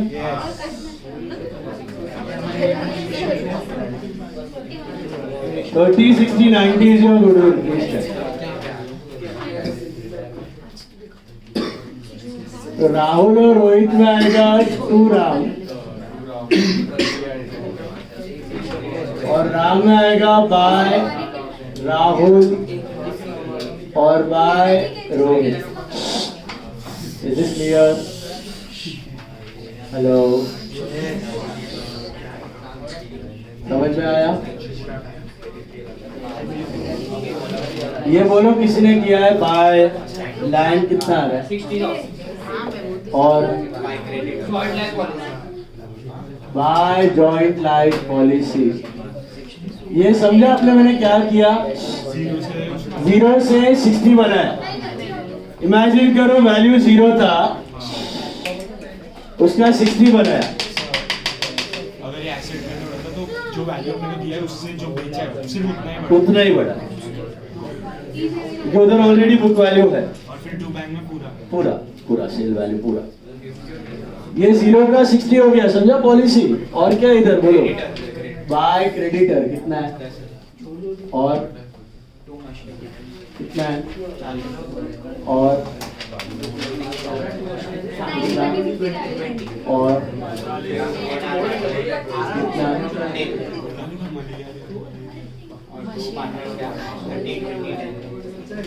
Total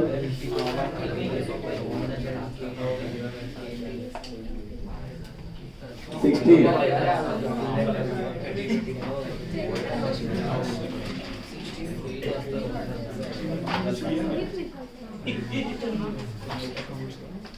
okay 30 20 and 10,000 is that right to partner cap का पार्टनर कैप में आएगा by reval 30 20 10 is that right hello 30 20 10 मिला did you get this और cash में आ जाएगा टू जॉइंट लाइफ पॉलिसी बेचा ना 60 ये तो आना ही है पैसा आया बेचा इधर दिखा सकते हैं कैपिटल में इधर हमने डायरेक्टली वाया रिवाइल किया कैपिटल के थ्रू भी कर सकते पीसीए में कितना है आपका 3 लाख है ना मतलब ईच नहीं 6 लाख है तो each partner 3 lakh this is your to balance CD और राम भैया को आधा देना है टू कैश और आधा राम्स लोन राम का 420 आ रहा है 2,10,000 कैश 2,10,000 लोन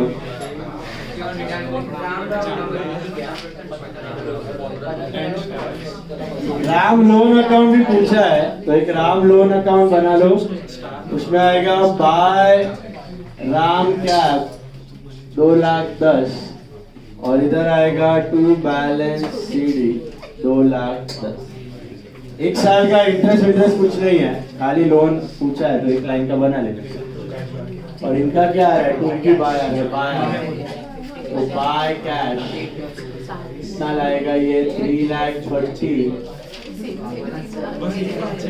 220 एक 10 आया और 6 लाख नहीं 390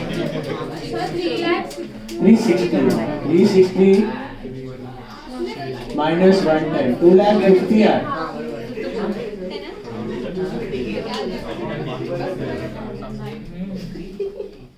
राहुल भैया ला रहे हैं 1,10,000 और ये 2,50,000 और ये बाय बैलेंस सीडी कितना आ रहा है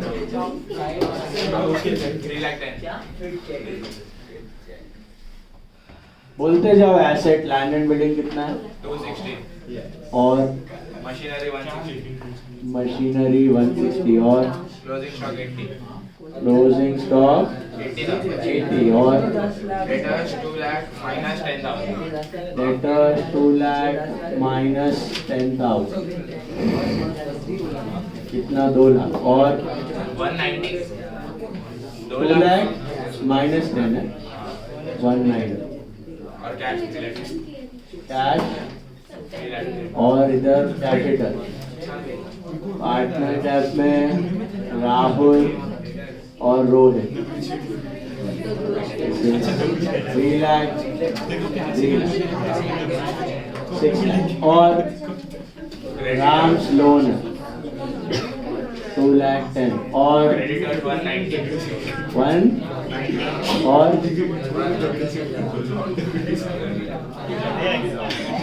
10 लाख आ रहा है देख लो 10 लाख पे बैलेंस शीट टैली होना चाहिए जॉइंट लाइफ पॉलिसी है ना एसेट में दिख नहीं रहा था मतलब आपने जो भी प्रीमियम्स पे किया वो एक्सपेंस था अब कोई मरा तो है नहीं तो क्लेम तो आएगा नहीं तो रिटायर हो रहा है तो यू गेट सरेंडर वैल्यू तो सरेंडर वैल्यू कितना आया 60 अब 60 इज एंटायरली योर इनकम तो you can also treat that income like an asset उस बुक वैल्यू वाज 0 क्योंकि बुक्स में था कुछ एसेट अब 0 का सीधा 60 मिला इमेजिन करो फर्नीचर 0 था सीधा 60 में बेचा अभी फर्नीचर है 10 का 12 में बेचा, 10 का 12 में बेचा, हाउ विल यू डू 10 का 12 में? इसमें कैसे करते? 10 का फर्नीचर 12 में बेचा 2000, और फिर इधर बैंक में 2 फर्नीचर आता है ना सेल 12,000 राइट? 10 का 12 में बेचा, 0 का 12 में बेचा तो 0 का फर्नीचर 12 में बेचा, और इधर 12 का गेन वही 0 का 60 में बेचा, 60 का gain. Treating like an asset, unrecorded asset, ये वाला कुछ नहीं दिया तो पीसी कैश में होता है, कैश करंट और लोन 3 पॉसिबिलिटी है, कुछ नहीं दिया तो कैश ही है ना, पीसी दिया वो समझ में आया। वो 1 ईयर का अकाउंट नहीं बनाना, अभी का बोला है 1 ईयर बोला है तो विथ इंटरेस्ट बाय इंटरेस्ट फिर टू लोन अपने बनाया ना लोन अकाउंट, वो तो कुछ है नहीं, तो बस वो अभी का बना के छोड़ दिया। ये 1 साल का नहीं है, आज के दिन का ही है। बोला है repaid with so and so interest, या 1 साल का बनाओ तो पूरा 1 साल का बनाना, इसमें बनाने की जरूरत नहीं। समझा ये वाला गाइस? जेएनपी गया भेजे में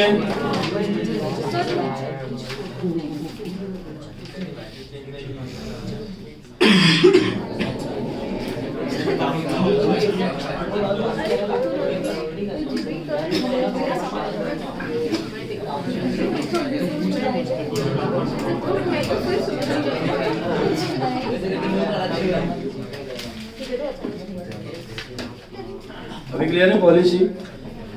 0 का 60 में बेचा, ठीक है गेन और बेच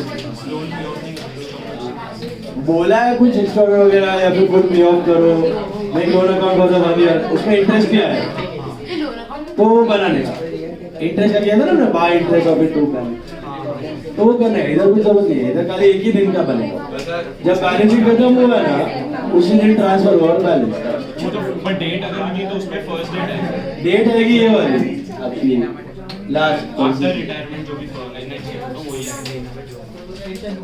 रिटायरमेंट के दिन का ही है, मतलब क्या है 31 मार्च इधर लिख सकते हो, 1 अप्रैल को बैलेंस ब्रॉड करके छोड़ दो।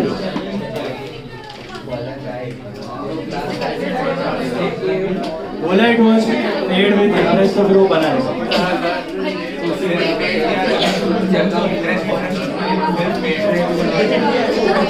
इंटरेस्ट का कुछ नहीं दिया, छोड़ दे, मतलब वो बनाने का नहीं, बोला है विथ इंटरेस्ट, तो इंटरेस्ट तो लोन तो बैंक को बताओ 1 साल का, ओके, इधर कुछ करने की जरूरत नहीं।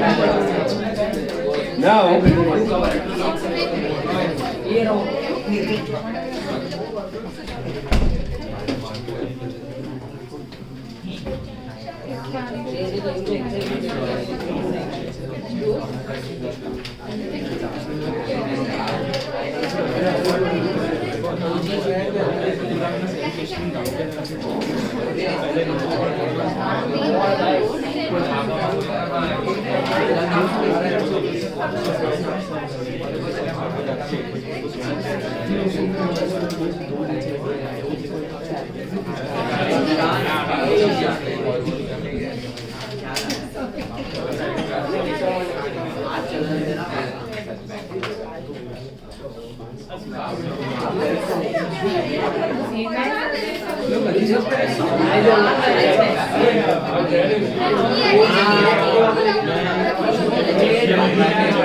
अभी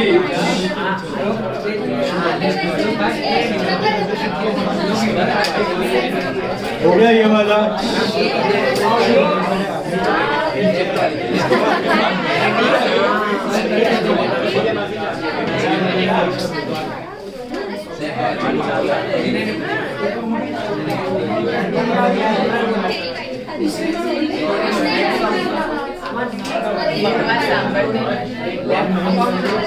सुनो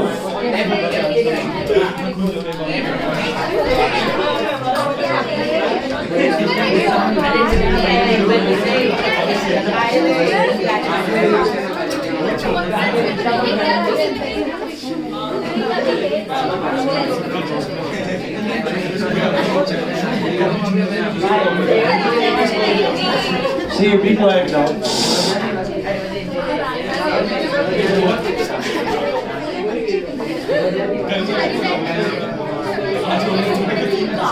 सुनो, last part now. JLP fund. What is a JLP fund now? याद है रिजोल्यूशन में आता था जॉइंट लाइफ पॉलिसी एसेट में दिखता था और joint life policy fund on the liability. और मैं आपको बोलता था कि joint life policy fund is like RD, joint life policy fund is like RD, okay, joint life policy fund is like RD. तो जॉइंट लाइफ पॉलिसी फंड क्या होता है और क्यों बनाया जाता है? Purpose is very simple, to support the policy, support the policy. तो वो जो एसेट मेथड वाला पार्ट है उसका सोल्यूशन रखो आपके सामने। एसेट मेथड वाला सोल्यूशन आपने जो बनाया है उसमें आपको जेएलपी अकाउंट दिख रहा है 4 साल का।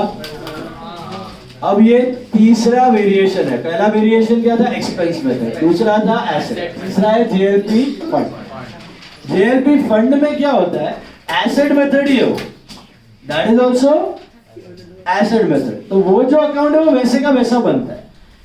3000 का प्रीमियम पे किया, वैल्यू 0 थी, 3 से डेप्रिशिएट किया, 0 बैलेंस, वापस 3 पे किया सेकेंड ईयर, 3000 हुआ, वैल्यू 900 थी, 2100 का डेप्रिसिएशन आया नीचे, वापस 3000 पे किया, 2100 था शायद, 1900 का depreciation and so on and so fourth. Okay, that part remains the same. इसके साथ बिजनेस क्या करता है और प्रिकॉशनरी बेसिस पे एक फंड क्रिएट कर लेता है आरडीडी के जैसा, क्योंकि वो करंट एसेट है ना। मैं आपको अभी बताया डेटर कैसे करंट एसेट होता है।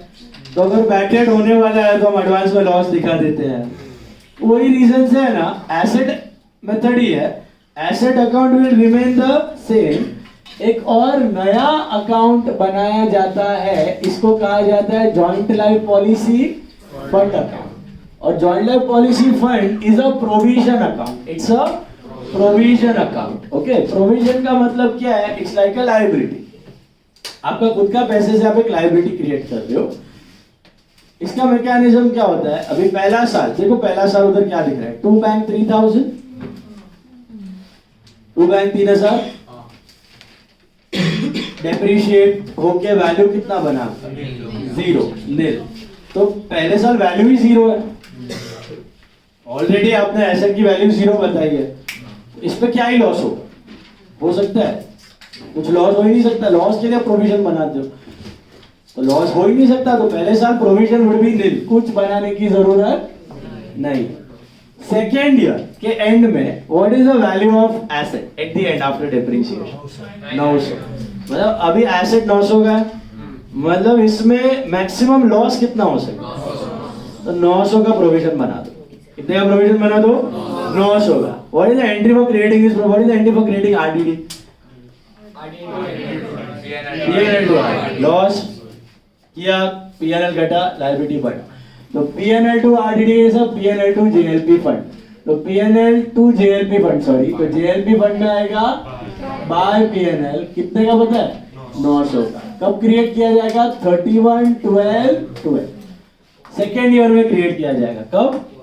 फर्स्ट ईयर में क्यों नहीं हुआ? वैल्यू 0 थी। सेकेंड ईयर में कितने का बनाया? फुल 900। क्या उठ गया? कल 0 दे दिया, कंपनी ने दिया ही नहीं, तो लॉस को कितना पड़ेगा? लॉस एडवांस में बता दो, पीएनएल डेबिट करो, फंड में डाल दो, पीएनएल डाल दो फंड में। जेएलपी फंड बनाएंगे 900 का और ये बन के आएगा टू बैलेंस सीडी 900। ये बन के आएगा टू बैलेंस सीडी 900 और 31/12/12। Then this on 1/1/13 will become by balance BD 900. Second year, first year, second, third year, 2013 में what is the ending value? 2000। अभी मैक्सिमम लॉस कितना हो सकता है? बट आपने ऑलरेडी 900 तो बताया हुआ है, तो 1100 का बनाओ, तो एंट्री क्या होगा? पीएनएल टू जेएलपी फंड, तो बाय पीएनएल कितना? 1100। इसलिए अगर आपने मार्क किया होगा डिसोल्यूशन चैप्टर में, मैंने बोला भी था, हमेशा जो वैल्यू जॉइंट लाइफ पॉलिसी का होता है ना, वही जॉइंट लाइफ पॉलिसी फंड का है। तो यहाँ पर भी देखो, उधर भी 2000 बैलेंस दिख रहा है, इधर भी 2000 बैलेंस दिख रहा है।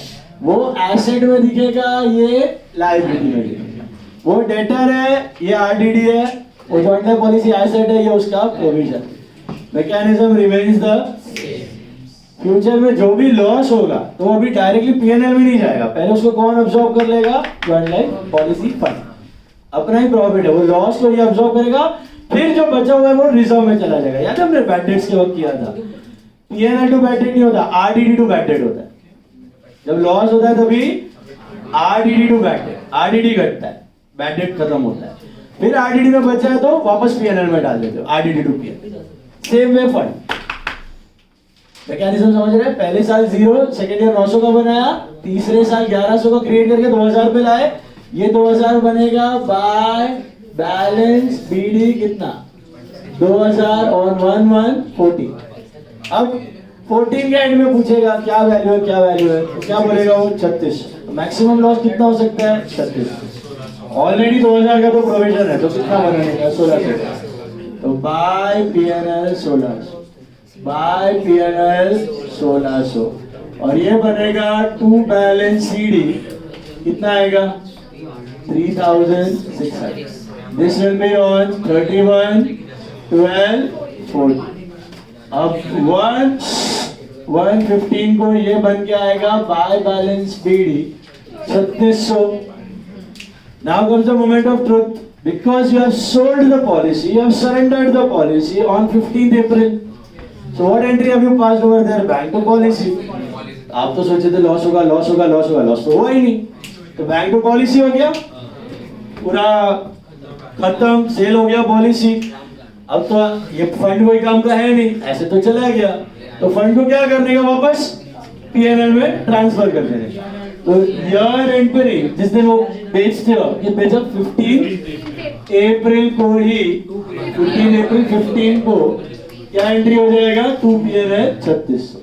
तो ये लिया दिया कुछ नहीं, net effect remains the same. But अगर 3600 का सरेंडर वैल्यू के जगह पे आपको हाथ में आता है लेट्स से 3000, आपने सोचा था सरेंडर वैल्यू 3600 था, लेकिन हाथ में आया कितना? 3000। उधर आप क्या लिखोगे पता है? एसेट में बाय बैंक 3000, और फिर गैप आएगा ना, तो बाय पीएनएल नहीं लिखोगे, बाय जेएलपी फंड, और जेएलपी फंड में आएगा to JL. If you want you can see and write with pencil over there. Last year में इमेजिन करो 3000 आया, कितना आया? 3000। तो जॉइंट लाइफ पॉलिसी में क्या लिखोगे? बाय बैंक 3000, फिर गैप आएगा 600 का, वो लॉस है। अगर ये ना होता तो बाय पीएनएल लिखते ना, वो ये ना होता तो लॉस पीएनएल में जाता। अब ये तो बना है इतना सारा लॉस खा के, तो उधर लिखने का बाय जेएलपी फंड, और जेएलपी फंड में लिखने का टू जेएलपी कितना? 600 का लॉस अब्सॉर्ब कर लेगा, और फिर बचेगा कितना इसमें? 3000। वो जाएगा 3000, वो 3000 जाएगा पीएनएल। Is this clear? ऐसा अगर पूरा 3600 का 0 हो गया, 3600 का 1 भी रुपया नहीं मिला आपको, तो उधर जेएलपी मतलब जो एसेट अकाउंट उसमें आएगा बाय जेएलपी फंड, और जेएलपी फंड में आएगा टू जेएलपी फुल 3600। तो भी आपको एक भी एक्स्ट्रा लॉस भुगतने का जरूरत नहीं है, क्योंकि आपने ऑलरेडी पीएनएल को डेबिट करके लॉस दिखाया हुआ है। बट हमारे एग्जांपल में कितना मिला आपको? 3600। No profit no loss. तो पूरा का पूरा 3600 आप किधर ट्रांसफर कर दो? पीएनएल। मतलब जो आपने पीएनएल से थोड़ा थोड़ा करके निकाला था वापस डाल दिया पीएनएल में, आप ही का प्रॉफिट था। That is the mechanism of JLP fund. What if 3600 का 4000 आ जाए? ज्यादा आ रहा है ना, तो पीएनएल में ही जाने दो, प्रॉफिट तो पीएनएल, और ये भी 3600 पूरा पीएनएल, वो भी 400 पीएनएल, ये भी 3600 पूरा। Is this clear? गुड। अभी समझा यहाँ तक? सबका? हाँ जी। प्रोविजन 100% क्यों है? प्रोविजन 100% इसके लिए क्योंकि कभी कभी है ना, आप देखो आरडीडी वगैरह 5-10% ही बनाते हो, जितना बैंडेड होता है उतना, बराबर है। इधर 100% बनाने के पीछे एक और कारण है। अभी आपने समझो ये पॉलिसी बेचा, लिसन, ये पॉलिसी बेचा और तुरंत नया पॉलिसी खरीद लिया आफ्टर रिटायरमेंट, ये पॉलिसी बेचा और तुरंत नया पॉलिसी ले लिया आफ्टर रिटायरमेंट, तो इसका यूज क्या है? अब इसमें बैलेंस दिख रहा है 3600, तो ये 3600 आपके लायबिलिटी में रिफ्लेक्ट हो रहा है, ये आपका बैलेंस शीट है, ये आपका लायबिलिटी है, ये आपका एसेट है। बिफोर सरेंडरिंग, पहला पॉलिसी अगर चल रहा है बिफोर सरेंडरिंग, अगर मैं ये डेट देखूं 31/12/14, तो एज ऑन 31/12/14 की बैलेंस शीट में क्या होगा? जॉइंट लाइफ पॉलिसी दिख रहा होगा 3600 on the asset and JLP fund होगा ऑन द लायबिलिटी 3600। अब आपने ये पॉलिसी 2015 में सरेंडर की, तो ये गायब हो गई और इधर क्या आ गया? बैंक आ गया 3600, और अभी आपको पॉलिसी लेने का कोई इंटरेस्ट नहीं है। I don't want any policy, policy हो गया, पॉलिसी बहुत खेल ली, तो नो पॉलिसी, तो इसका कोई यूज है? तो ये कहां चला जाता है? PNL। तो JLP फंड टू PNL हमने जो लिखा था यहाँ पे, आर यू लिसनिंग? तो ये PNL में मतलब ये रिजर्व में चला गया, कैपिटल में चला गया। बट अगर आपको JLP एक पॉलिसी सरेंडर की है, पार्टनर रिटायर हो गया और आपको वापस खरीद के रखनी है नई पॉलिसी, और एसेट मेथड में ही दिखाना है, तो वापस आप कुछ प्रीमियम पे करोगे।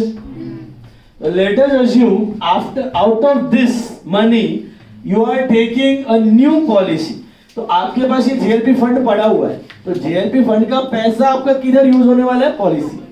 वो खाली डिमार्केशन है, जैसे हम लोग NPO में कहते हैं ना, बिल्डिंग फंड का पैसा बिल्डिंग के लिए, क्रिकेट फंड का पैसा क्रिकेट के लिए, जॉइंट लाइफ पॉलिसी फंड का पैसा जॉइंट लाइफ पॉलिसी, तो एक डिमार्केशन है। तो जब भी आपको थोड़े टाइम में लेना है, तो ये आपको बॉर्डर दिखा रहा है कि 3600 तक का आपको टेंशन नहीं है, इतना पैसा आपका बैंक में पड़ा हुआ है, आप टच नहीं करोगे, ये और कहीं इस्तेमाल करने वाले नहीं है, ऐसा। तो खाली बाउंड्री बना के रखता है वो फंड। तो ये बैंक में से समझो आपने नया पॉलिसी लिया जिसका प्रीमियम में समझो 1500 रुपया, कितना है? 1500, इधर से हट जाएगा 1500, ये बन जाएगा 2100, इधर आएगा JLP कितना? 1500। तो ये उधर फंड अभी 1500 इधर है, इधर फंड 3600 है, तो अभी इधर 3600 की जरूरत नहीं है, तो इधर निकाल के किधर डाल दोगे? PNL में। पूरा 36 नहीं, उसके ये लिए 1500 है ना, पहले साल से कम प्रोविजन होता है। समझो 2 साल तक पे किया आपने, 2 साल तक पे किया थी, पहले साल में समझो जीरो वैल्यू, तो ये जीरो दिखेगा, JLP इधर जीरो ही दिखेगा, जीरो दिखेगा तो पूरा ट्रांसफर हो जाएगा। बट अगर 1500 हुआ है वैल्यू, सपोज इसका ज्यादा बड़ा पॉलिसी लिया, कुछ नया वैल्यू का लिया, तो इसमें कितना होना चाहिए? 1500 होना चाहिए, तो इसमें से PNL में कितना ट्रांसफर कर दोगे आप? 21, वापस इसको ये वैल्यू पे लेके आओ। अल्टीमेटली फंड का यूज क्या है? ये बाउंड्री बता रहा है कि इसका पैसा किधर यूज होना चाहिए? खाली जॉइंट लाइफ पॉलिसी, और कहीं यूज करने का। वो फंड अगर आप तुरंत PNL में डाल देते हो ना, तो कुछ बॉर्डर डिमार्केशन बचेगा नहीं, फिर अंधाधुंध वो पैसा बैंक का किधर भी इस्तेमाल हो जाएगा, सैलरी में इस्तेमाल हो जाएगा, एक्सपेंसेस में इस्तेमाल हो जाएगा, फिर अगर पॉलिसी लेना है अलग से चेक करना पड़ेगा पैसा है कि दैट इज आपने बोला था कि हम PNL सिर्फ साल के एंड में यूज करते हैं, तो 15 डे बिल को बेचा तो क्या PNL एडजस्टमेंट, फिर PNL जाएगा PNL। Is this clear now? Actually जाता हूँ सीधा कैपिटल में ही, मैंने थ्रू PNL में directly entries fund to capital में ट्रांसफर। फंड का फंडा समझा? सर मतलब जो फंड का पैसा है उससे अगला जो भी JLP लेंगे, हाँ उसी के लिए यूज करना, और किधर यूज करने का। वैसे ही हमने 2 और फंड देखे थे, याद है? लीज और redemption fund, investment fluctuation fund, सबका पर्पस सेम है, एक लॉस ऑब्जर्व करेगा, और पूरा का पूरा फंड वैल्यू अगर इन्वेस्टमेंट जितना है, मतलब इन्वेस्टमेंट बेचा, तो इन्वेस्टमेंट फ्लक्चुएशन रिजर्व का पैसा किधर यूज करेगा? इन्वेस्टमेंट। लीज और रिडेम्पशन फंड का पैसा किधर यूज करेगा? लीज और प्रॉपर्टी के, और कहीं इस्तेमाल करने का वो बाउंड्री है। ये फंड है ना, हर एक बिजनेस बनाता नहीं, हर बार बनाता भी नहीं, इस सब में नहीं था, खाली बिजनेस को चाहिए कि नहीं इतना बाउंड्री बना के रखना है। अभी फॉर एग्जांपल आपको हॉलीडे करना है, 3 साल बाद आपको सिंगापुर जाने का है, 5 लाख रुपए का खर्चा है समझो, तो आपके पास 2 चॉइस है, या तो आप कमाओ और तब जाके पैसा खर्चो, या तो एक पिगी बैंक बना दो, उसमें थोड़ा थोड़ा 500,000 सेव करते रहो, वो आपका फंड हो गया। वो आपका क्या हो गया? फंड हो गया। तो 3 साल बाद 5 लाख रुपया बन जाएगा, आप लेके जाओ। तो फंड बना के भी आप लेके जा सकते हो, बिना फंड के भी आप ट्रैवल तो कर सकते हो। बिजनेस में फंड बनाया तो उतना बाउंड्री बनता है, वो पैसा कहीं और यूज होने वाला। इन्वेस्टमेंट फ्लक्चुएशन रिजर्व, कोई भी asset. We have done a similar thing, provident fund and provident fund investment. या अभी किया हमने बिल्डिंग फंड और बिल्डिंग। तो वो पैसा, वही फंड का पैसा पर्टिकुलर एसेट के लिए यूज हो और तो यूज नहीं हो। जैसे हम लोग बिल्डिंग फंड का लेते हैं, अगर मैं जब तक बिल्डिंग नहीं बनाया तो वो पैसा इन्वेस्ट इन्वेस्ट करो। ये भी वैसे ही चलता है। हाँ, ये अगर पड़ा हुआ है थोड़ा टेम्पररी इन्वेस्टमेंट कर लो। अगर बहुत शॉर्ट टर्म है तो बैंक में ही रहने दो, थोड़ा टाइम लग रहा है, 1 साल इन्वेस्ट करो और कोई यूज मत। नहीं लिया तो पीएनएल में डाल दो, यूज करो। जेएलपी टू पीएनएल, मतलब basically JLP fund to capital, JLP fund to capital use करो। अभी लास्ट कंसेप्ट में सुन लो, कैन यू वाइंड अप। अभी तक हमने सीखा 3 मेथड ऑफ जेएलपी। पहला था एक्सपेंस, दूसरा था एसेट, तीसरा था जेएलपी। मेन एक्सपेंस और एसेट ही है। JLP fund is an additional thing which you do for JLP, which is in support of asset. ये कॉपी किया, ये कॉपी करके रखो, कॉपी। जेएलपी फंड क्वेश्चन 16 का ही जेएलपी फंड है, क्वेश्चन 16 का ही जेएलपी फंड है। Copy this.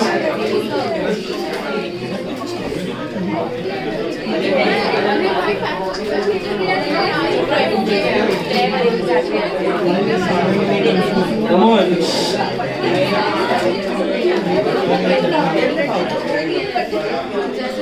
वो उधर एप्रिशिएट किया,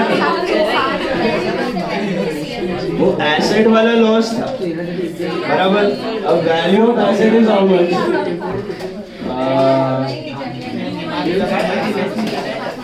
देखो, पहले साल value was 0, so I didn't create any fund. Second year value was 900. But if I sell in future, maximum loss 900 can happen. So what I did, अभी से PNL से निकाल के फंड में डाल दो, तो जब फ्यूचर में लॉस हो तो पीएनएल में नहीं जाए, फंड से जाए। उसके लिए या फिर नया पॉलिसी लेना है तो 900 रुपया पड़ा पॉलिसी, वही उसका यूज है। और तो जितना पॉलिसी रहेगा उतने का फंड बना के रखेगा।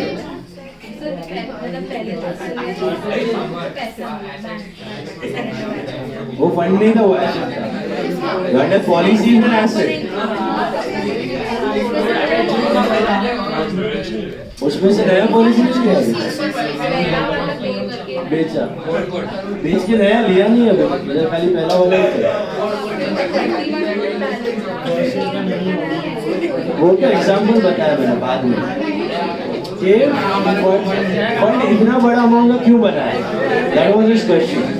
तो मैंने बोला कि नेक्स्ट पॉलिसी लेना हो तो 3600 रुपया पड़ा है, तो 3600 रुपये तक आप नया पॉलिसी लेके रख सकते हो, फंड में उतना पैसा रहेगा। अभी पॉलिसी वैल्यू 1500 का ही है और फंड में 3600 पड़ा है, तो जरूरत नहीं है, तो 2100 डाल दो पीएनएल। फंड और पॉलिसी को सेम वैल्यू दो, fund should not be more than the policy, तो उससे ज्यादा लॉस होने वाला। अभी सुनो, फंड का क्रिएशन टेक्निक समझा?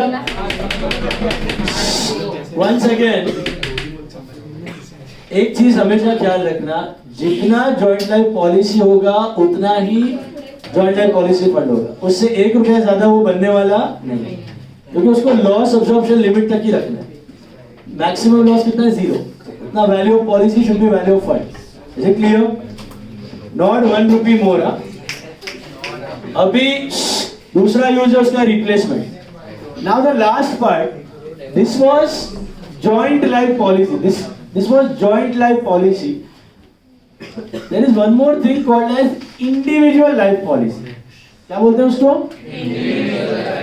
उसमें भी हो सकता है एक्सपेंस मेथड, एसेट मेथड और आपका फंड चाहिए, सब सेम है, खाली अमाउंट कैसा होगा। देखो A B C, इसमें कोई अकाउंट नहीं बना है, just for understanding. A B C 3 partner है, बिजनेस तीनों का कंबाइंड पॉलिसी नहीं निकाला है 10 लाख का, बट इंडिविजुअल पॉलिसी निकाला है 3 लाख 3 लाख 3 लाख का। Late us assume individual policy निकाला है 3 लाख का, एज डिफरेंसेस ज्यादा है या बिजनेस को प्रीमियम में कुछ एडवांटेज आ रहा है, उसके हिसाब से it can take a call. So 3 lakh का क्या निकाला, individual life policy. Okay, premium इसमें भी बिजनेस ही पे कर रहा है, सब साथ में पे करेंगे, वही है एक्सपेंस मेथड, लॉस सब बेयर करेंगे। अब इमेजिन करो, समझो एक का डेथ हो रहा है, तो कंपनी से बिजनेस को ए का क्लेम मिलेगा, क्योंकि अब पॉलिसी जॉइंट नहीं है, ये तो जिंदा है ना, कवर वैल्यू इज 333, तो कंपनी से कितना पैसा आएगा, ए का 3 लाख आएगा, और क्योंकि ये मर गया तो ये दोनों भी क्या करेंगे, अपना पॉलिसी सरेंडर, क्योंकि इसके हिसाब से सब कैलकुलेशन करके रखा था, तो ये दोनों भी क्या करेंगे, अपना पॉलिसी बेच देंगे, तो इनका क्लेम वैल्यू नहीं मिलेगा, इनका सरेंडर वैल्यू मिलेगा। तो लेट्स से इसका सरेंडर वैल्यू वाज 50,000 एंड इसका surrender value was 50,000। Surrender value मतलब क्या है, डिसकंटिन्यू। इसका क्यों क्लेम मिला, क्योंकि डेथ हो गई, तो इसका क्लेम मिलेगा और इन दोनों का सरेंडर, तो टोटल कितना हो गया, 4 लाख। तो इनका total amount receive will be 4 lakh, which will be divided by all the 3 part. ऐसा नहीं कि एक का 3 तो एक को 3, इसको 50 इसको 50, नहीं, तीनों में full 4 lakhs will be distributed in profit sharing ratio. Similarly, B गया तो भी 3 लाख 50-50, जो भी मिलेगा तीनों में जाएगा। बात समझ आई? अब अगर तीनों अपना पॉलिसी सरेंडर कर रहे हैं, तीनों का 50-50-50, 1.5 लाख, वो भी किस पे जाएगा, तीनों। सिंपल। एक के मरने में बाकी तो क्यों सरेंडर करेगा, क्योंकि तीनों ने जो क्लेम वैल्यू रखा था वो साथ में लेके सोचा था कि एक जाएगा, इतना क्लेम का प्रोविजन बना के रखने का, भी 2 जन है, इतना क्लेम कम लगेगा, उसके हिसाब से वो सोचेगा नया पॉलिसी बनाने का। इक्वली नहीं, profit sharing rate, profit sharing, premiums बोलोगे प्रॉफिट शेयरिंग नहीं, तीनों का प्रीमियम किसने पे किया था, तो तीनों का पैसा भी प्रॉफिट शेयरिंग रेशियो में ही है।